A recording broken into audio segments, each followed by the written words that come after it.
Okay, here we have the intestinal nematodes, and there are the ones that first migrate into the lungs, then migrate into the intestines, but all of them end up in the intestines at one time, so that's why they're called intestinal nematodes. And you've got the round toad. They are considered round worms, and he says, "My name is Toad, nematode." Okay, start up top here. We got the hookworm, and he's got this long neck and says, "I want to suck your blood." Necator americanus. The larvae penetrate the skin. These are also known hookworms. They undergo lung migration, end up in the small intestine. Eggs pass in the feces. Now, the severity of the disease depends on the density of the worms and the patient's ability to overcome the large blood loss and hemorrhagic anemia from the iron loss. So, 3 signs: dermatitis, pneumonitis, and hemorrhagic anemia. Okay, treat it with albendazole. Okay, so dermatitis, pneumonitis, and hemorrhagic anemia. Okay, then you go down to strongyloiditis, strongyloiditis. It's also known as threadworm, intestinal threadworm. Infections due to penetration of skin by the falciform larvae. Then the larvae pass into the feces. Larvae migrate through the lungs before the small intestines. External and internal autoinfection are common. No male is needed for reproduction, so that's kind of interesting.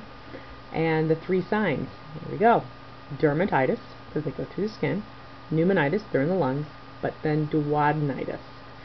So the other one's losing blood, so you're going to get the hemorrhagic anemia, and this one's got duodenitis as it gets into the intestines. Treat with albendazole or ivermectin. It doesn't have ivermectin on here, so we'll put the V here. Ivermectin. Okay. Ascariasis, NASCariasis, however you want to look at it. Eggs are found in soil, they're infective, they migrate through the lungs, settle in the small intestines. You treat with albendazole.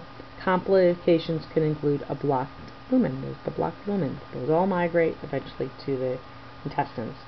You got Tercoriasis, or I call it tricky whip, whipworm, Tercoriasis. Eggs are found in the soil, are infective after maturation, but humans are the only host. Adult worms stay in the large intestine, and children may experience rectal prolapse. You got this little guy over here saying, "No rectal prolapse." But there is no lung migration of this. You treat with albendazole. And last is Enterobiasis. Ouch! Enteropinworm. Enterobiasis. It's the pinworms, and that's what the pin is.